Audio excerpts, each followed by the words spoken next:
I just wanted to, never got the opportunity to express my condolences to the Semenko family. He was a very, very fun guy to be around, to see him on the scouting circuit all the time and see him in our building quite a bit. And back when I was a kid, I trained in the same area that he did in Brandon. So he's, again, rest in peace, and certainly from the Jets family here to ours, to his, our condolences. So thank you. Kevin, how far did you make it down your priority list today?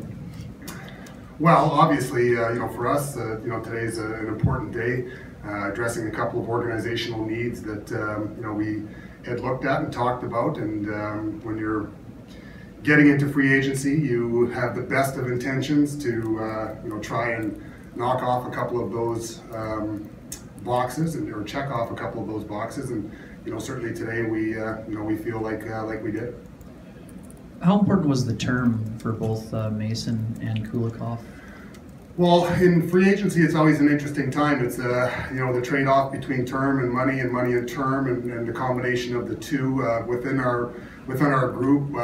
We set some parameters on what we were looking at. Certainly doing, and again, it worked out well, and that's through the process of negotiation that you get terms that you're comfortable with, and for all the players, obviously.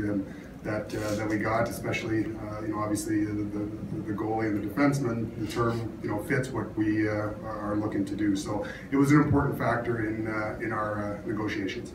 Where do you see those guys slotting in terms of depth chart? Goalie and defense.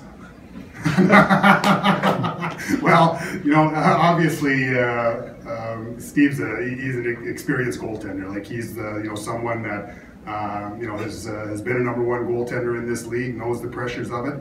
And again, the bottom line is, when we got on the phone and talked with him, through the courting period, the talking period, we expressed our desire. We want a guy to come in here and help us win. Like, that was the most important thing for us throughout the conversations, whether it was with Steve or whether it was with Dimitri, or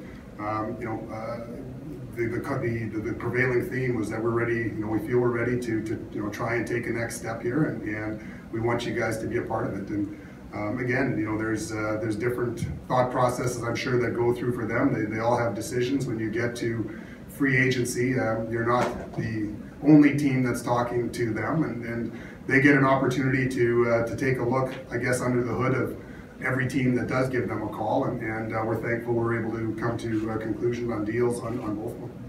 Last one, what can you tell us about the forward depth you brought in with Michael and Buddy? So, Michael Skarbosa is a player that has shown very good skill at the American Hockey League level, and last year got an opportunity to play, I think, almost 40 games, or right around 40 games at the National League level. And we feel he's someone that is going to create additional competition for us. At the bottom 6 level, from the National Hockey League perspective, and give us an opportunity to have that competition there. He can play center. He's got again, some experience as a young player, that he's earned his time to try and compete for a roster spot. Buddy is he's a kind of a player that again, when you see him in training camp, you're going to love his size. You're going to love his speed. He can kill penalties. He can give you something that, again, a big body that can move out there, gives you some different looks. So he can, be a different option for us on the depth side of it, if Paul's looking at something like that.